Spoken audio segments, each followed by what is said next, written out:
et näiteks head kõnekirjutajad, nii nagu ma ka tegelikult oma kolleegidelt õppisin, tihti nad loevad näiteks samu raamatuid kui see inimene, kellele nad kõnesid kirjutavad.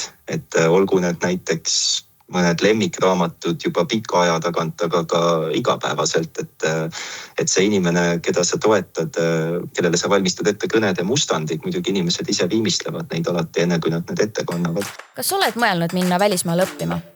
Mina olen Kätri Kiilberg ja ma õppisin 1 semestri Toronto ülikoolis. Mult on küsitud, et kuidas sa raha kogumisega tegelesid, milline üldse see paberimajandus oli ja oli siis keeruline sinna üldse jõuda. Selles podcastis on mul külas erinevates riikides õppijad, kes just neile küsimustele vastavadki. Et ta ikka teaks, kuidas minna välismaale õppima. Tere, head kuulajad-vaatajad! Täna meil on natuke teistsugune saade, sest esiteks, kui te vaatate enda ümber ringi, siis meie külaline on täna netiteel, sest ta on natuke kaugemal kui Eesti ja sellest me ka kohe räägime. Aga teiseks on tegelikult ka see saade eriline sellepärast, et kui tavaliselt me räägime pigem välismaal õppimisest, siis täna me räägime välismaa praktika võimalustest ja töötamisest ja spetsiifiliselt just siis Euroopa Liidus. Ja minuga on täna liitunud selline lahe inimene nagu Markus Väin. Tere! Tervist! Räägi meile natuke endast, et kes sa oled ning kus sina praktikal käisid? Jah, aitäh Kätri selle toreda sissejuhatuse eest. Et enda kohta ma ütleksin nii palju, et täna ma töötan Välisministeeriumis diplomaadina. Juured on mul Saaremaal, kuigi üles kasvasin ma Tallinna lähedal ja praktikal käisin Euroopa Komisjonis Euroopa Liidu välis- ja julgeolekupoliitika kõrge esindaja Kaja Kallase kabinetis. Et see oli siis 2025. aastal. See kõlab nagu minu jaoks üliuhkelt, et töötasin Kaja Kallase kabinetis, see on nagu tõesti ilmselt eestlased saavad aru, et kui suur asi see on. Aga kuidas sa üldse jõudsid selleni, et sa mõtlesid, et tahaks sinna praktikale kandideerida, et kuidas sa selle leidsid? See on selles suhtes see soov oli mul alati, et Euroopa institutsioonidega, mis institutsioonide all ma mõtlen Euroopa Komisjon, Euroopa Liidu Nõukogu ja Euroopa Parlament, on niimoodi, et seal tegelikult nende praktikaprogrammid on hästi sarnased. Nad kestavad 5 kuud ja seal mõned põhiparameetrid on samad. Ja neid saab sooritada kord elus. Ehk siis ükskõik millises institutsioonis selle 5-kuulise praktika saab sooritada ainult 1 korra. Ja minu jaoks see, et ma üldse kandideerisin Kaja Kallase kabinetti, on tegelikult seotud ühe juhtumisega, mis tol hetkel, kui see juhtus, tundus kohutavalt piinlik ja kohutavalt nagu selline kehv apsakas. Et ühesõnaga mul oli alati see plaan, et mingil hetkel ma tahaksin selle praktika sooritada. Mõned aastad tagasi ma olin juba peaaegu kandideerimas. Taotluse esitamise tähtaeg oli 31. augustil. Ma olin ennast ilusti sellega kurssi viinud ja mulle meeldib neid taotlusi esitada niimoodi, et ma kogun kõik oma paberid kokku, kirjutan oma motivatsioonikirjad ära ja siis veel viimistlen neid viimased paar päeva ja siis esitan viimasel päeval sedasi mugavalt mõned tunnid enne tähtaega. Mida ma ei olnud märganud oli see, et see tähtaeg ei olnud seatud mitte 31. augusti keskööks, vaid seal peenikeses kirjas oli, et see on kell 10 Brüsseli aja järgi. Ja tol päeval, kui ma logisin sisse, et oma taotlust üles laadida, siis oli see tähtaeg just umbes pool tundi, oli liiga hilja. Et juba nagu et see aeg oli juba siis mööda läinud, et kui millal sa pidid kandideerima? Just, ja tol hetkel see tundus hästi kehv juhtumine ja siis mõned aastad ma isegi ei mõelnud selle peale, ma töötasin ka juba, aga siis kui juhtus see, et eestlasest sai kõrge esindaja, siis tekkis uuesti see mõte, et miks mitte kandideerida, et aga nüüd mul on ju see võimalus veel olemas ja nii ta läks. Aga kui sa kandideerisid seal, siis kas sa kandideerid kindlalt, siis kui sa oled eestlane, sa saadki mõne eestlase juurde sinna kabinetti või sa võid olla ükskõik millise siis nagu komisjoni liikme või kelle iganes juures? Sa võid olla kus iganes, et kuidas see kandideerimise protsess välja näeb, see kuulutatakse välja 2 korda aastas, seal on 2 kohorti, praktikaprogramm ise kestab 5 kuud. on sügis- ja kevadkohort. Kevadkohort algab märtsis ja kestab kuni augustini. Ja selleks, et sinna kandideerida, tuleb siis kõik oma dokumendid esitada augusti lõpuks. Ma peast ei mäleta, mis on sügiskohordi kandideerimise tähtaeg, aga seal on jaanuar oli vist. Jah, vist küll, jaa. Et ühesõnaga, kui sa oled selle sõela läbinud, ehk siis sinna tuleb esitada, sa kvalifitseerud siis, kui sul on olemas vähemalt bakalaureuse kraad, sinna tuleb esitada kõik dokumendid, mis tõestavad sinu varasemaid töökohti, varasemat haridust, keeleoskust, et nende kõigi eest saab punkte. Ja kui siis sellest esimesest sõelast läbi saada, siis avaneb võimalus kandideerida konkreetsetele kohtadele ja tegelikult seal on saadaval kohad kogu Euroopa Komisjonis, et teadupärast Euroopa Komisjon tegeleb väga paljude eri asjadega, et on peadirektoraadid näiteks kaitse jaoks, näiteks digitaliseerimise jaoks, näiteks kliimateemade jaoks ja tegelikult nende kõigi vahel saab valida, et sina juhul, kui sa oled sellest sõelast läbi saanud, siis sa näed kõiki neid valikuid ja siis sa saad esitada sinna oma kandidatuuri ja kirjutada oma motivatsioonikirja ja siis kui veab, siis ongi hästi. Aga sa saad siis kandideerida, kui sa saad sellest esimesest voorust läbi, siis sa saad kandideerida kas ainult ühele kohale või sa pigem paned endal mingid nagu valikud, et see on minu esimene eelistus, see on minu teine eelistus? Ma kusjuures pean tunnistama, et seal on kindlasti nii, et saab mitu kohta. Ma ei mäleta peast, kas on nii, et esimese ringiga tuleb valida ainult üks ja juhul, kui sinna ei saa, siis saab veel valida. Või oli seal nii, et kohe alguses sai võtta rohkem kui ühe, et ma jään praegu selle vastuse võlgu, aga seal ei ole kindlasti niimoodi, et on ainult üks võimalus üleüldse, et minu meelest neid on rohkem kui üks. Aga ma tunnistan ka, et seda protsessi natukene muudetakse, et kui ma olen siin rääkinud oma sõprade ja tuttavatega, siis ma olen kuulnud, et erinevatel aastatel see on olnud natukene erinevalt, aga kindlasti peaks olema rohkem kui üks valik. Ja ka sina valisid siis kohe, et tahad Kaja Kallase juurde minna ja? Muidugi see oli selge eesmärk. Ja kas sa siis said teada, et said sinna praktikale ja siis kas sa pidid Brüsselisse kolima või? Ja ikka, et selles suhtes eeldus on, et praktika sooritatakse seal koha peal ja eks see on ka tegelikult ju põhiline lisandväärtus selle juures, et nagu ma ütlesin, praktika kestab 5 kuud. See on täiesti piisav aeg, et saada osaks sellest tiimist, et elada nende tegemistele kaasa, et panustada üsna sisukalt erinevatesse tööprotsessidesse. Et ma arvan, et see, et olla seal koha peal, see just ongi peamine lisandväärtus, miks keegi peaks kaaluma, et Euroopa Liidu juures praktikat sooritada. Sa ütlesid, et see praktika on tasustatud, aga kuidas seal sellega on, et lennupiletit ja majutuse ja kõige, et kas sa pead ise selle katma või? Majutus tuleb ise katta. Lennupiletitega on niimoodi, et seal on ette nähtud teatud hüvitis. Ma peast ei mäleta seda, aga ütleme nii, et kui piisavalt pikalt ette planeerida, siis ta suures osas peaks katma edasi-tagasi lennu. Et seal on erinevad skaalad, seda arvestatakse niimoodi, et kui kaugelt sa Brüsselisse tuled, siis Brüsselist vaadates. Ja selle järgi siis teatud koefitsiendiga korrutatakse see summa läbi. Jah, elamiskulusid ei kaeta, need tuleks ise sellest grandist katta, mille saab igal kuul. Ja üks asi, mis veel praktika juurde käib, on see, et enamasti kõik praktikandid saavad võimaluse korra käia Strasbourgis Euroopa Parlamendi plenaarsessioonil, et see lähetus siis loomulikult ka need piletid, majutus ja päevaraha, et nendega saab arvestada. Ja olenevalt tiimist, olenevalt valdkonnast, et nii palju, kui ma oma tuttavatelt kuulsin, et praktikandid käisid ka erinevates lähetustes, ka mujal kui Strasbourgis. Et selles suhtes see natukene sõltub sellest, et kus sa täpselt lõpetad. Aga kas ma seda võin uurida, et kui palju seal umbes nagu palka makstakse või kas see on ka oleneb ja pigem nagu salastatud informatsioon?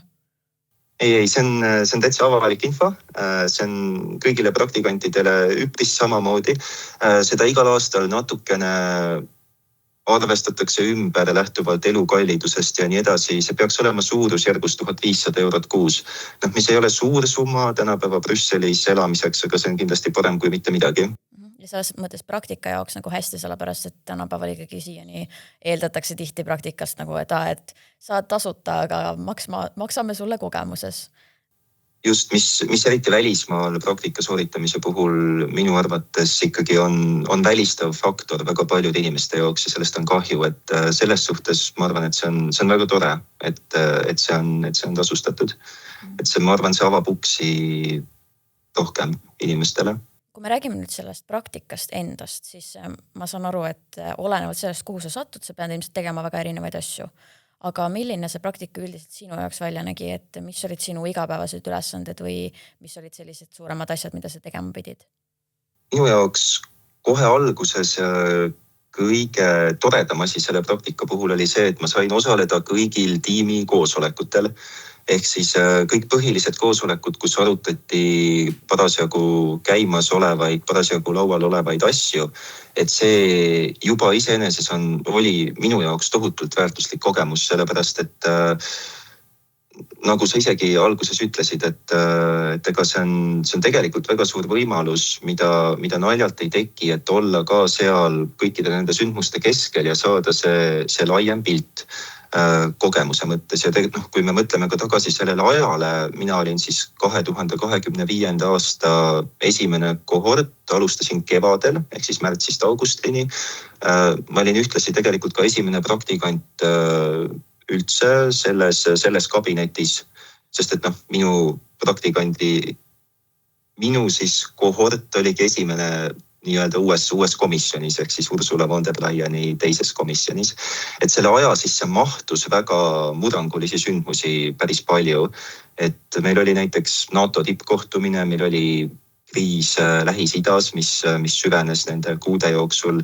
Meil oli kaubandusleppe sõlmimine Ameerika Ühendriikidega, oli Euroopa kaitsekoostöö tugevdamise valge raamatu esitlemine. Et tegelikult kõik need sündmused, et lihtsalt mul oli võimalus kõrvalt väga lähedalt jälgida, kuidas need arenevad ja mis need reaktsioonid on ja kuidas me nendega tegeleme. Praktilistest ülesannetest nii palju, et need olid diplomaadi töös juba tegelikult tuttavad ülesanded, et paljuski kohtumistest kokkuvõtete kirjutamine, kohtumiste ettevalmistamine, natukene sain panustada ka materjalidesse. Mis oli hästi põnev oli see, et ma sain veidi panustada ka sõnavõttudesse, et ma olin kaasatud ka kommunikatsioonitiimi tegemistesse. Ma ise pean seda hästi väärtuslikuks, sest et minu meelest sõnavõttude ja kõnede kui selliste kirjutamine on üks kõige keerulisemaid ülesandeid üldse. Et ta on natukene lihtsam, kui sa kirjutad sõnavõttu iseenda jaoks, sest et sa ju enam-vähem tead, mis sa tahad öelda, sa tead iseennast, sa tead, kuidas sa tahad midagi öelda, kuidas sa räägid, kuidas sul avalik esinemine välja tuleb. Märksa keerukam on kirjutada kõnesid kellegi teise jaoks, mida küll samas jällegi selles töös tuleb päris tihti ette. Et see nõuab natukene seda, et näiteks head kõnekirjutajad, nii nagu ma ka tegelikult oma kolleegidelt õppisin, tihti nad loevad näiteks samu raamatuid kui see inimene, kellele nad kõnesid kirjutavad. Et olgu need näiteks mõned lemmikraamatud juba pika aja tagant, aga ka igapäevaselt, et see inimene, keda sa toetad, kellele sa valmistad ette kõnede mustandid, muidugi inimesed ise viimistlevad neid alati enne, kui nad need ette kannavad. Aga ühesõnaga see on huvitav protsess ja see nõuab natukene sellist kohandumist. Ja teiseks kommunikatsiooni mõttes ma sain ka panustada sotsiaalmeedia tekstide ettevalmistamisse, mis on jällegi nii, et see on tänapäeval üha kasvava olulisusega valdkond või tegelikult seda oleks isegi võinud öelda 10 aastat tagasi, et tänapäeval ta ongi väga oluline valdkond, et kuidas kirjutada siis erinevaid sotsiaalmeedia postitusi niimoodi, et seal on kõik faktid õigesti, et see, kuidas me tahame midagi öelda, on õigesti välja toodud ja samas, et see on ikkagi huvitav lugemine, mitte nagu mõni kuivemat sorti pressiteade, et kus lihtsalt faktid on reastatud.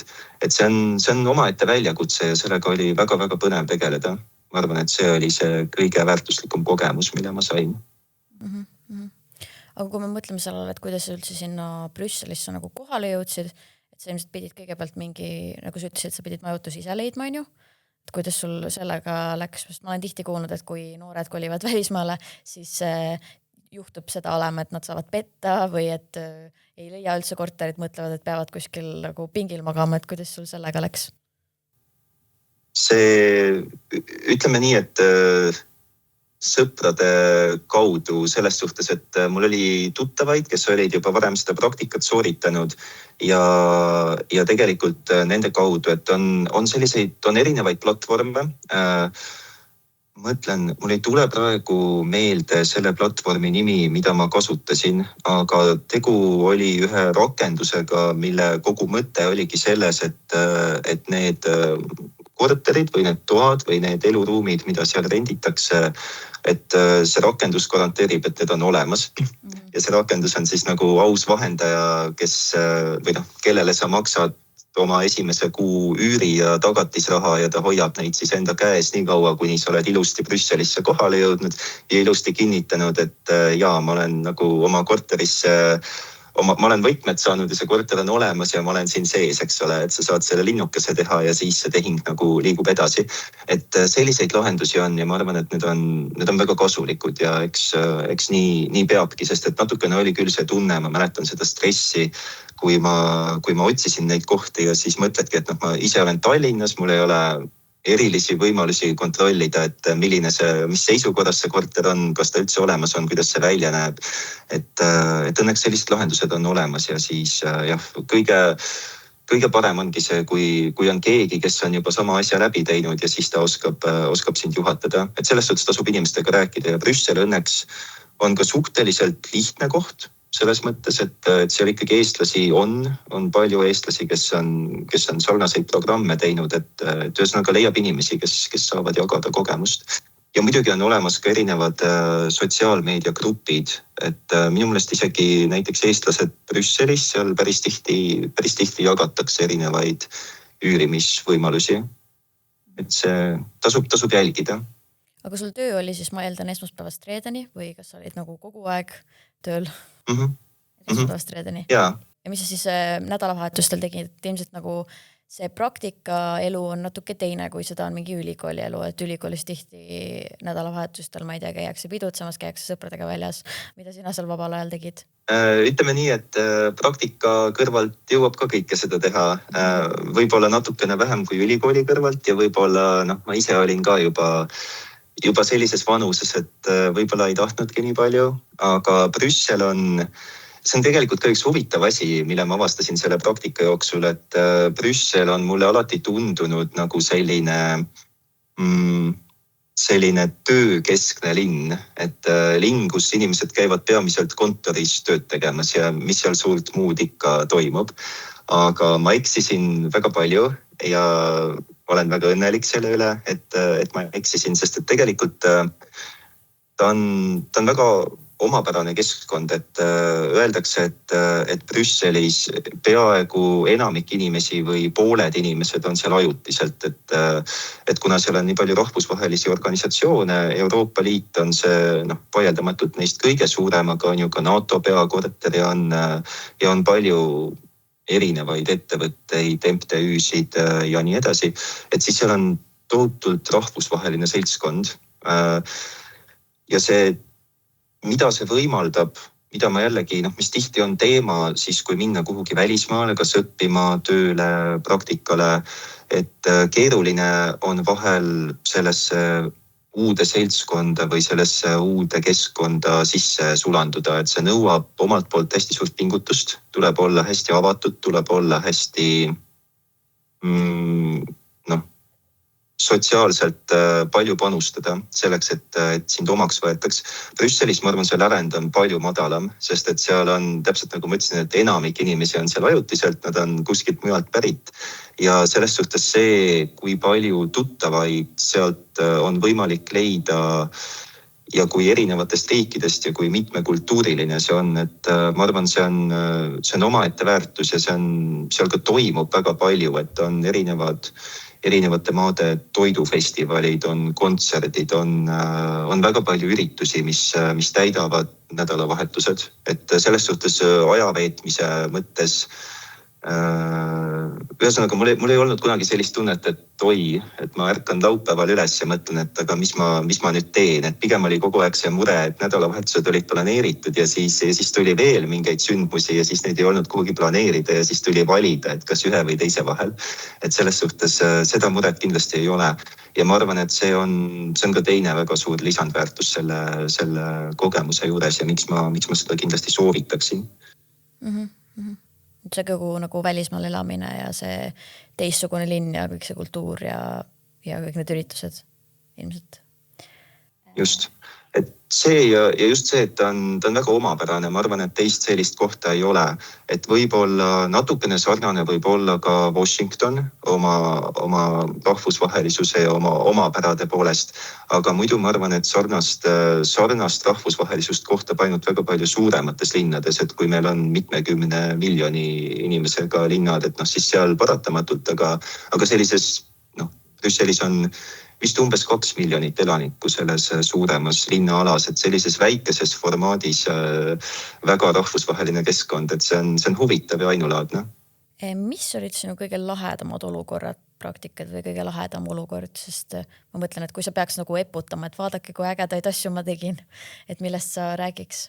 Ma arvan, et ma ei teagi, mul ei ole võib-olla sellist ühte konkreetset asja välja tuua. Kõige lahedam selle juures, mida ma olen kogenud, ongi tagasivaates see, et tegelikult kõik need inimesed, kes olid praktikandid samal ajal kui mina ja kellest paljudega me suhtleme siiamaani, mitmed neist on läinud kas siis oma elude juurde tagasi või oma riikidesse tagasi või tegelikult mitte alati isegi nendesse riikidesse, kus nad ju algselt sinna tulid, et ühesõnaga, kuhu ma tahan jõuda, on see, et mul on tuttavaid hästi palju ja see tekitab sellise huvitava tunde, et mingil hetkel me olime kõik seal koos ja nüüd me oleme mööda maailma laiali ja tegelikult, kui ma mõtlen, siis peaaegu igas Euroopa riigis, kui ma täna sinna läheksin, siis mul oleks keegi, kellele ma võiksin kirjutada, et hei, saame kokku, kuidas läinud on, lähme kohvile, midagi sellist, et see tunne on huvitav ja teistmoodi, et seda ei olnud varem niimoodi, et tõesti, kui ma mõtlen, siis peaaegu igas riigis, et ma tunnen kedagi.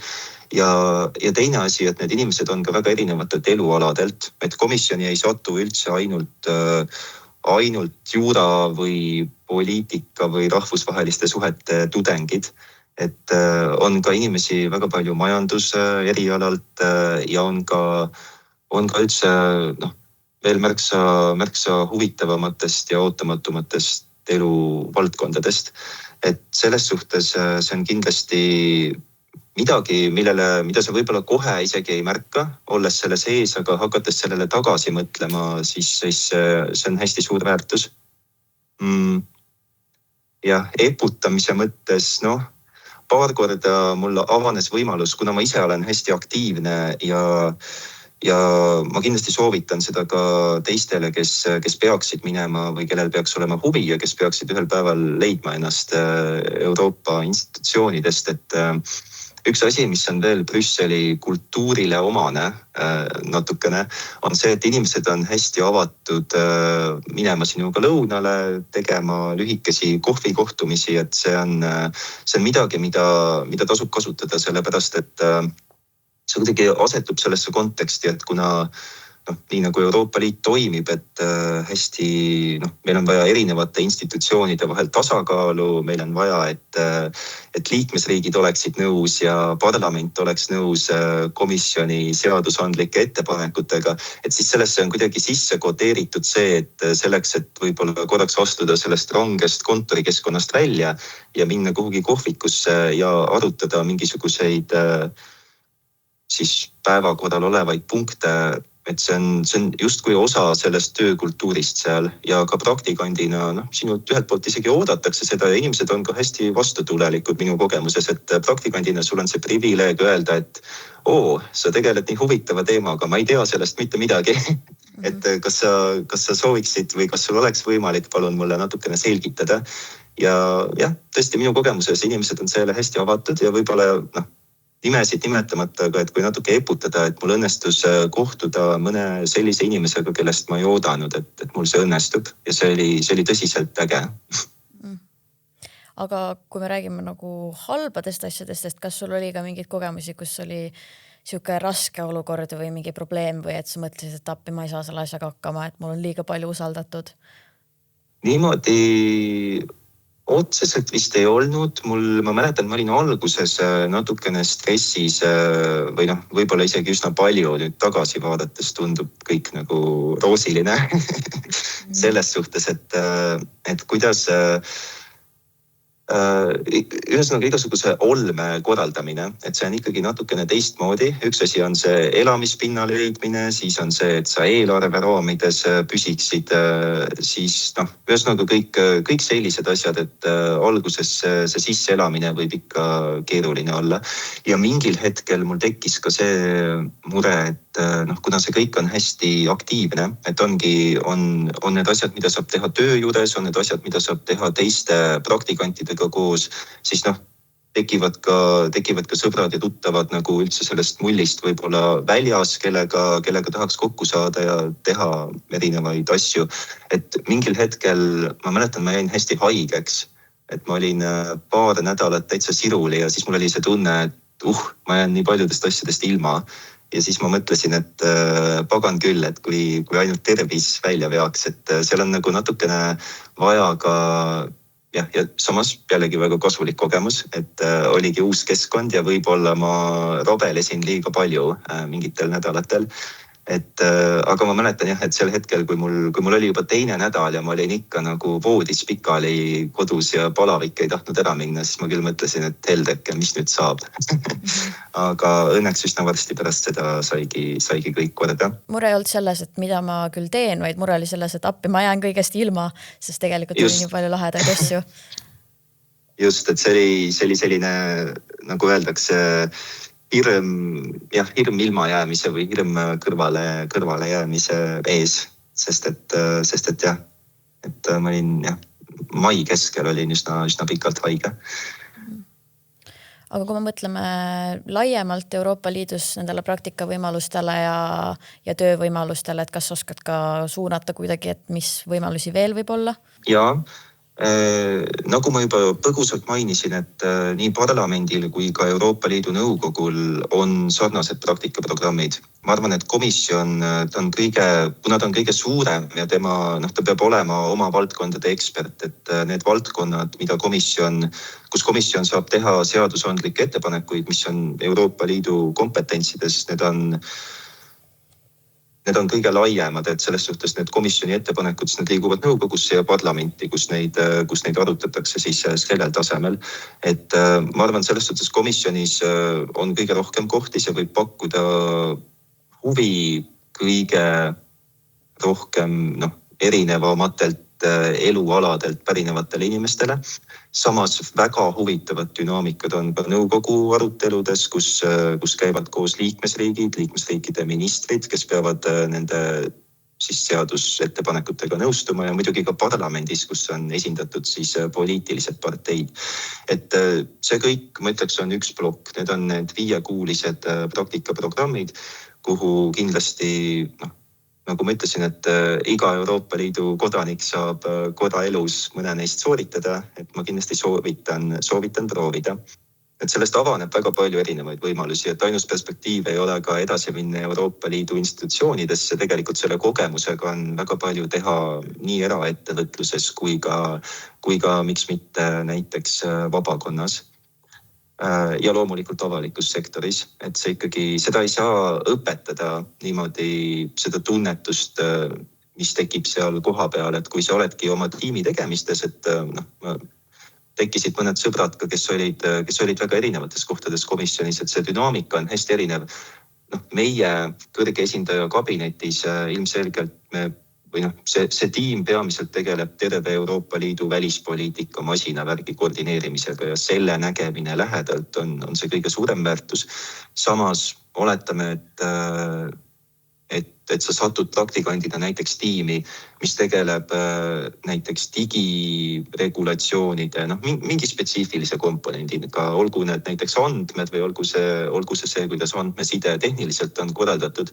Sul on võimalus kohtuda selle ala ettevõtjatega, sul on võimalus kohtuda riikidega, nende vastavate organisatsioonidega, kes seda reguleerivad. Sa saad väga sügava sisuteadmise tegelikult sellest, mida kuskilt mujalt saada oleks väga keeruline. Ühesõnaga, need on need võimalused, see on see 5-kuuliste praktikaprogrammide plokk. Lisaks sellele on Euroopa Liidu, selle nimi on Junior Professional program, mis on siis 2-aastane programm. Seal on konkurents juba märksa tihedam. Pean tunnistama, et ka minu praktika ajal, et mingil hetkel see Junior Professional program, see käib kuidagi sellist jalga, et umbes poole selle Blue Booki praktika pealt kõik hakkavad kuidagi nagu rääkima, et jaa, et see on ka, et kas sa juba kandideerid sinna, et kas sina ka kandideerid, et kuidas sul läheb, et kas sa dokumendid said esitatud, kas nad kutsusid sind vestlusele. Et mina olin sellest välistatud, sellepärast, et selle programmi eeldus on, et sul on alla 3 aasta töökogemust. Aga jaa, see on juba kraad veel kangem, ütleme siis niimoodi, et see on võimalus 2 aastat töötada või kuni 2 aastat, et on 1 aasta ja siis võib-olla 1-aastane pikendamine, aga töötada Euroopa Komisjonis. Ja lisaks Euroopa välisteenistuse poole pealt välispoliitika huvilistele ja see on, ma arvan, veel eriti äge kogemus. Mul on üks tuttav, kes selle programmi kaudu oli Euroopa Liidu delegatsioonis Nepaalis 2 aastat, et on võimalus kandideerida Euroopa Liidu esindustesse maailmas samamoodi 9 aastaks ja siis võib-olla 1-aastase pikendamisega. Et selle nimi on Junior Professional in Delegation, kui ma õigesti mäletan. Et neid võimalusi on, seal on konkurents juba tihedam. Ma ise ei ole neid teinud, kõrvalt vaadates tunduvad meeletult ägedad. Ja pärast seda on ka võimalusi loomulikult, kui on huvi Euroopa Liidu institutsioonides jätkata, siis ma pean küll kurvastama, et minu hinnangul just täna peaks sulguma üks taotlusvoor potentsiaalsetele Euroopa Liidu ametnikele, kes siis, et kuni tänaseni saab avaldusi esitada, siis tulevad testid ja nii edasi. Ehk siis selleks ajaks, kui see osa välja tuleb, siis see on juba kahjuks kinni läinud. Jah, kahjuks küll. Aga tuleb veel, et neid tuleb veel, lihtsalt tuleb arvestada, et see konkurents on hästi tihe. Et nii nagu ka ÜROs, nii nagu ka NATOs, et see on hästi tihe. Aga eestlastena meil on sellele ligipääs ja nii need 2-aastased programmid kui ka ma arvan see 5-kuuline praktika, et meil on võimalus tegelikult näha hästi palju suuremaid protsesse ka, kui võib-olla need, mitte et meie kodused protsessid ei oleks suured ja olulised, aga lihtsalt see mastaap on erinev. Sa rääkisid väga paljudest asjadest, mis on selle kogu praktika ja Euroopa Liidus töötamise juures olulised, aga kui sa nüüd kokkuvõtlikult ütleks, et miks peaks kandideerima või mis nagu see suur väärtus seal on, siis mida sa ütleks? Ma pean tunnistama, ma olen ikkagi selline, et mulle meeldib seda kokku võtta sedasi inimsuhete baasilt, sellepärast et ma tunnen, et see on kõige suurem väärtus elus, see on see. Mulle meeldib mõelda, et elu ongi erinevate inimeste kogumine enda ümber ja siis hästi tore on, kui me leiame häid inimesi ja siis suudame neid ka hoida.